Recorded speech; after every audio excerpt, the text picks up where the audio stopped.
Today on the Locked On Blues podcast, the St. Louis Blues have a huge weekend, getting back-to-back wins against division rivals Minnesota Wild, followed up by a record-setting 8-3 victory over the Nashville Predators yesterday on Sunday to extend their win streak to 9 games. It's time to talk about whether or not this team is a contender, because on Friday's episode, I said if they came out of this weekend with their point streak still intact, it would be Western Conference Finals or bust. It's time to face the music and talk about it, Tommy, because here we are. Not only is the point streak continued, so is the win streak, and both wins were crazy. We'll get into it all here. Make sure you stay tuned. You're Locked On Blues, your daily podcast on the St. Louis Blues. Part of the Locked On Podcast Network, your team every day.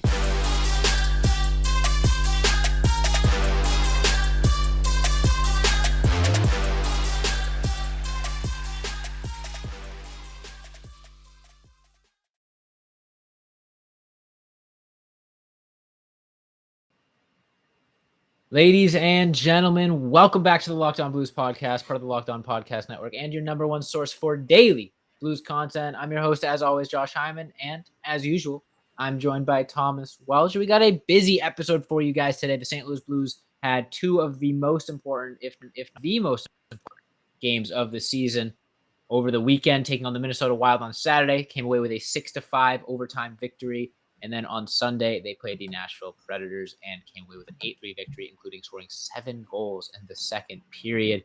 Lots to talk about and more, Tommy. I know you're excited. It's going to be a very, very fun episode. But before we get into that, I wanted to let you guys know that today's episode is brought to you by Bet Online.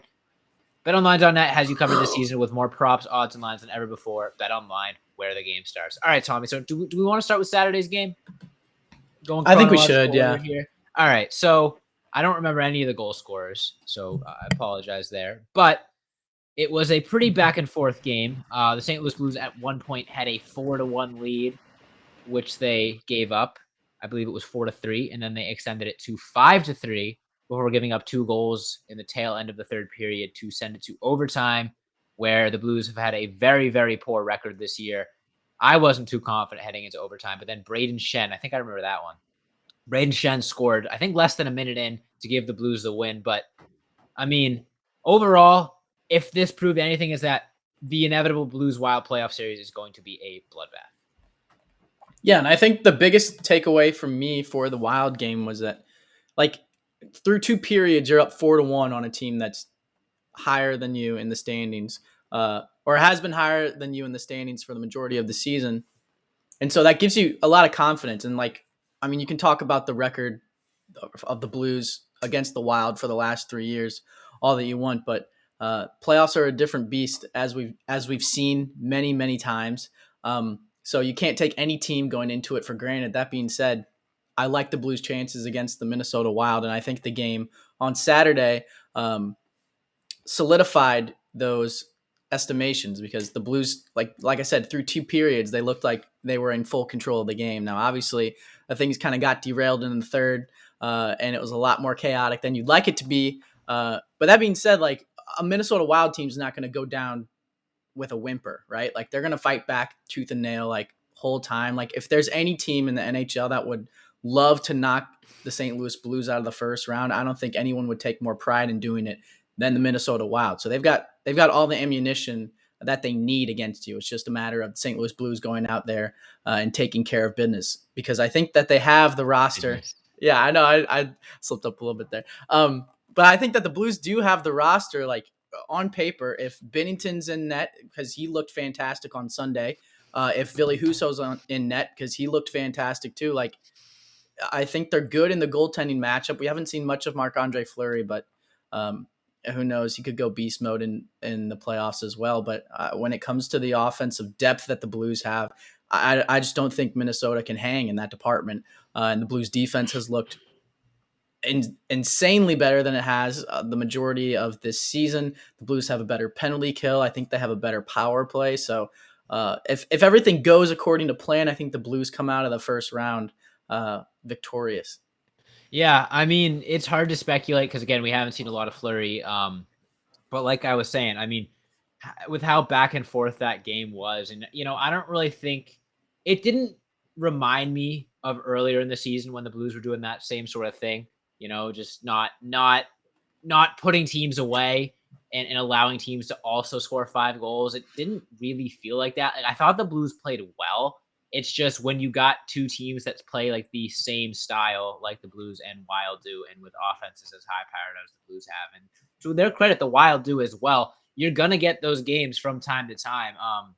And even though I don't think it's gonna be 6-5 in a lot of playoff games, I wouldn't be surprised to see a lot of games go that way where momentum is so incredibly important, where one team can kind of have control for 80% of the game, and all of a sudden a switch flips and it's tied up. Whether it's a 3-1 lead, 4-1, 5-3. I would not be surprised to see this be a very back and forth series, and no lead is going to be safe. That's for sure. Flipping that on its head and talking about leads that are safe, St. Louis Blues had a pretty decent second period against the Nashville Predators. So in the second segment, we're going to be talking about that game as a whole, the weekend as a whole, because again, if you don't remember, I made some pretty bold claims that if we were sitting here today, right now, doing this episode, and the Blues still had a point streak, that they were Western Conference Finals or bust. Now, that was before I looked at the bracket and realized that we're going to be playing the Colorado Avalanche in round 2 if we get there. But still, the conversation needs to be had because those wins were extremely impressive. So in the second segment, we're going to be talking about all of that, probably the third segment as well. So make sure you stay tuned for that. But first, I want to tell you guys about one of our newer sponsors, and that is Athletic Greens. I talk about it a lot. I'm a college student. I never have time to eat like full meals 3 times a day. I often, find myself feeling like crap throughout the day because I'm not eating well, I'm not treating my body right. One thing that's really helped me treat my body right is Athletic Greens. With one delicious scoop of AG1, which is their product, it's a powder you put in a drink of water, you're absorbing 75 high-quality vitamins, minerals, whole food source superfoods, probiotics, and adaptogens to help you start your day right. This special blend of ingredients supports your gut health, your nervous system, your immune system, your energy, recovery, focus, and aging, all those important things. Now, the best part about Athletic Greens is they really promote sustainability and values. Athletic Greens is a climate-neutral certified company, and for every purchase, they donate to organizations helping to get nutritious food to kids in need, including No Kid Hungry here in the U.S. In fact, in 2020, AG donated over 1.2 million meals to kids. So it's awesome. You're supporting a good cause as well. And to make it easy, Athletic Greens is going to give you a free 1-year supply of immune-supporting vitamin D and 5 free travel packs with your first purchase. Just visit athleticgreens.com/NHL Network. Again, athleticgreens.com/NHL Network, and you could take ownership over your health and pick up the ultimate daily nutritional insurance. And that being said, we'll be right back with the second segment of today's episode. All right, Tommy. So I believe it was on Friday's episode. We were talking about this second game of the back-to-back after the Blues played the Wild. And I believe you had the initial take of they're going to empty the tank on Saturday, which they did, and then lose to the Nashville Predators, which I think was acceptable. I don't think anyone was expecting the Blues to come away with 2 victories with such a tough slate of back-to-backs. And it kind of looked like it was going to go that way in the first period. Blues weren't really playing too inspired. I believe they gave up the first goal in that game, which is something they had not been doing at all throughout that losing streak. It was either in the Nashville game or the Minnesota game, or both. But again, not the strongest first period. Only had 1 goal. And then the second period happened. And they scored 7 goals in 1 period. Franchise record. 7 goals. And then they didn't score again in the third period, which is pretty lame because I wanted 10. But I mean, there's no narrative to spin here. They scored 7 goals in 1 period. You want to look at what makes the Blues successful this season? Watch the second period of that game against Nashville. And that's why I truly think they have a chance to contend this year for a Stanley Cup, Not only because they continue their point streak, but because they scored 7 goals in a period against a team contending for a playoff spot. Well, I think it's also important to realize that I feel like a lot of people are very high on the Colorado Avalanche solely because of their offensive power.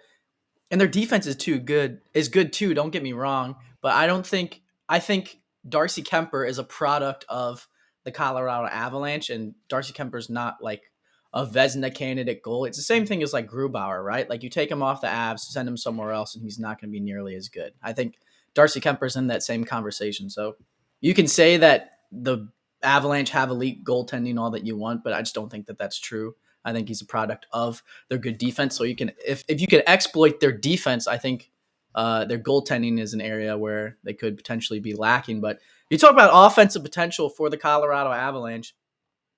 I'm pretty sure there's 2 teams in the league, at least in terms of the race to get 7 20 goal scorers on their team. The Avs were second and the Blues were first. And the Blues still have 2 guys that could potentially hit that, and Robert Thomas and Ryan O'Reilly. So they could end the season with 9 goal scorers that hit the 20 mark on the season, which is just absolutely ridiculous. I feel like not enough people are talking about that, especially with how much people are talking about Blues are getting Avs. no attention, by the way. I haven't seen them getting any love in power rankings at all throughout this win streak. I didn't see a single national tweet about the Blues scoring 7 friggin' goals in a period. Nobody's talking about it. And you know what? Good. Keep it that way. And Vladimir Tarasenko got Player of the Week, so at least we're getting a little bit of notoriety. But the majority, you are right though. Like the majority of people that I saw tweeting about the Blues game against the Predators, it was not like, wow, this Blues team is a wagon. Like, wow, Cale Rosen scores 2 goals. Is this guy the next best thing? Like, is he an up and coming defenseman? No, it's just, are the Predators okay? What are the Predators doing? Like, did the Predators know that the hockey game started? Like, where's the credit for the Blues offense for going out there and just taking advantage of being a star-studded lineup? Because that's, in my opinion, that's pretty much what it is here. Yeah, I mean, absolutely. It's just, I think we said this on Friday's episode. We talked about how the Blues were going to be gassing into Sunday, and I kind of said like an offhanded, unless they go out and score, 6 goals and win, and you're like, oh yeah, that might happen. And then we kind of moved past it. But like, that shouldn't take away from the fact that that's just something the Blues can do. They can score 7 goals in a period, and it wasn't even flashy. It's not like they were the Harlem Globetrotters. Just efficient. Exactly efficient. Like I said this, I was on Locked On NHL, the national show, and I said, no disrespect to the Nashville Predators, but it really looked like the Blues were running practice drills out there in the second period. That's how comfortable that they looked, scoring 7 goals. It wasn't even a fluky 7 goals. How is that even possible that you can score 7 goals and probably deserve all of them? It's crazy. And also, Tommy, to go back to the whole Cale Rosen thing, I saw a tweet. I'm not sure what the source is or what the website is, but there's a stat that's called game score. And it's basically just how positively or negatively you affect the game in a one game circumstance. The highest game score by a player this season on the St. Louis Blues is Cal Rosen in that 8-3 victory. The best individual performance we have seen based on that metric is Cal Rosen's 2-goal performance, which is just funny. I feel like that's the epitomizes what makes the Blues so successful, is because Jordan Kyrou goes cold. He's not scoring goals anymore. Here's Robert Thomas having the breakout of his life. Here's Vladimir Tarasenko scoring 8 goals in 4 games. Like, as soon as one guy goes quiet, Cale Rosen's going to come score 2 goals. Jordan Kyrou also scored 2 goals in that game. He's back. Hopefully.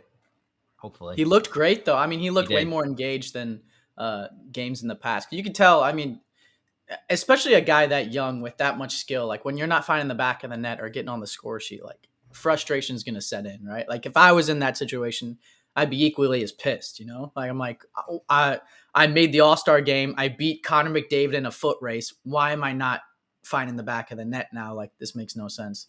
But yeah, 2 goals for the dude. If you can get him, imagine like this team is on fire right now, right? And we don't even have like Jordan Kyrou playing at his full potential.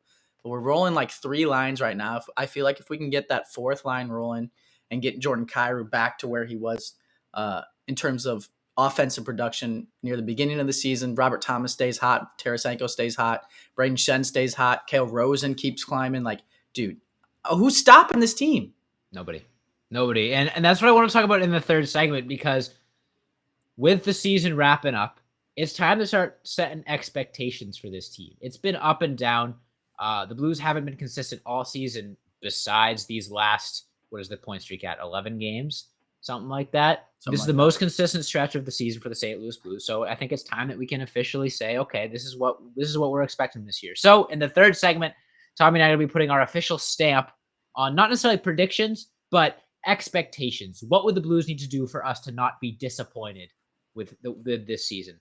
Going to be a fun conversation, I'm sure. But before we get into that, I got to remind you guys that if you're not betting the over on Blues games at this point, you're literally missing out on free money. You could have a money printing machine, and it's called betonline.net if you're betting the over for the Blues. Betonline.net is your number one source for all your betting stats and sports info. Find all the latest sports developments, league reviews, and news, including this year's basketball playoffs and the start of the Major League Baseball season. BetOnline is your continued source for all your sporting wagering information, from live betting to playoffs, esports, and more. So head to the website today or use your mobile device to learn more about the trends and action.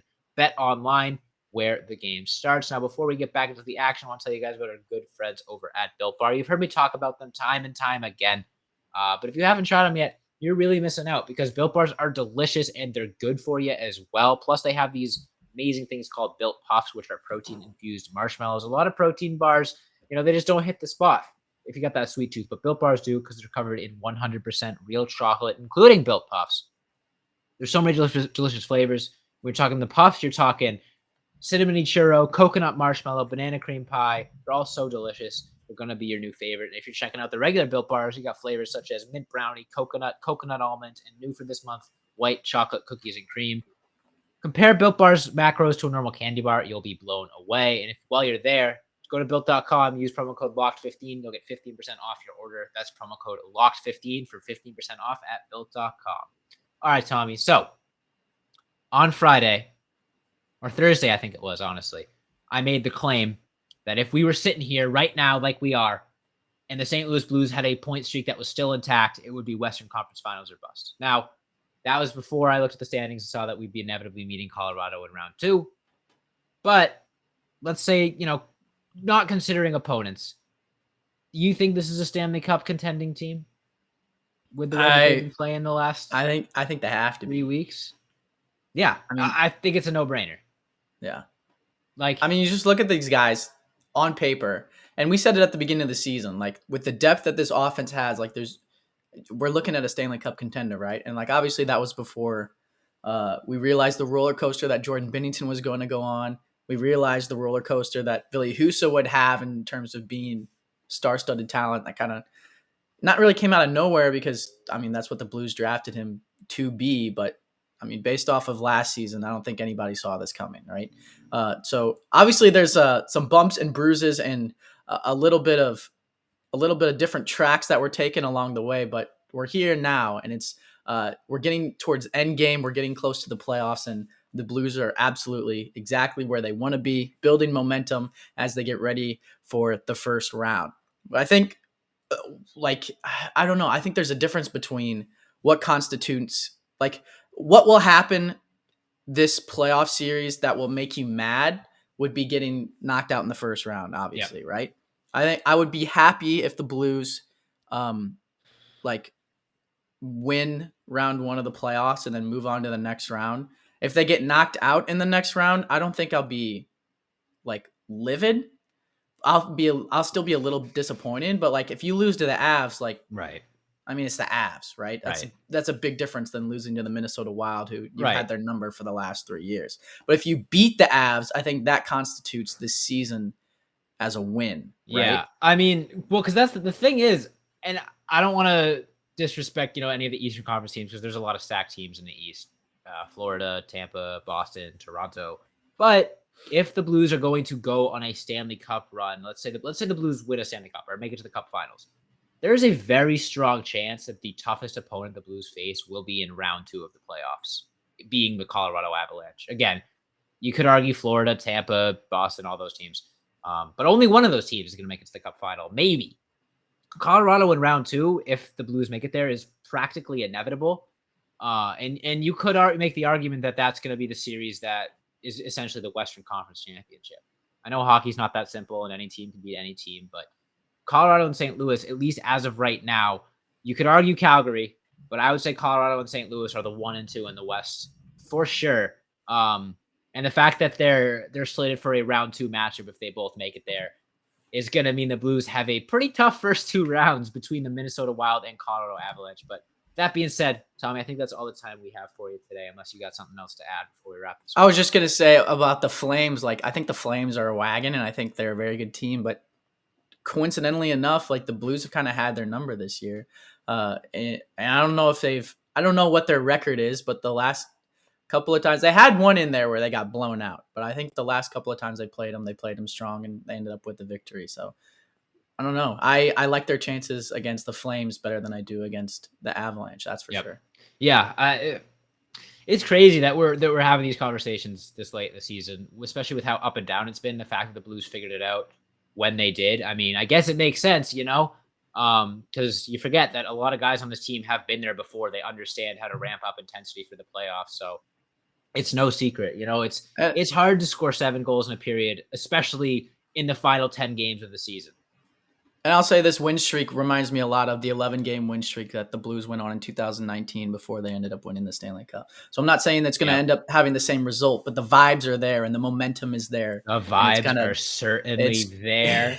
It has to get you excited as a Blues fan. And the vibes are here on the Locked On Blues podcast as well. So in order to stay up to date with all the vibes, because they've been super positive lately, make sure you hit that follow or subscribe button on whatever podcast platform you're listening to us on. Hit that subscribe button on YouTube as well. You can see my unfinished beard because my razor literally died in the middle of shaving my face. I'm leaving for a date in 15 minutes.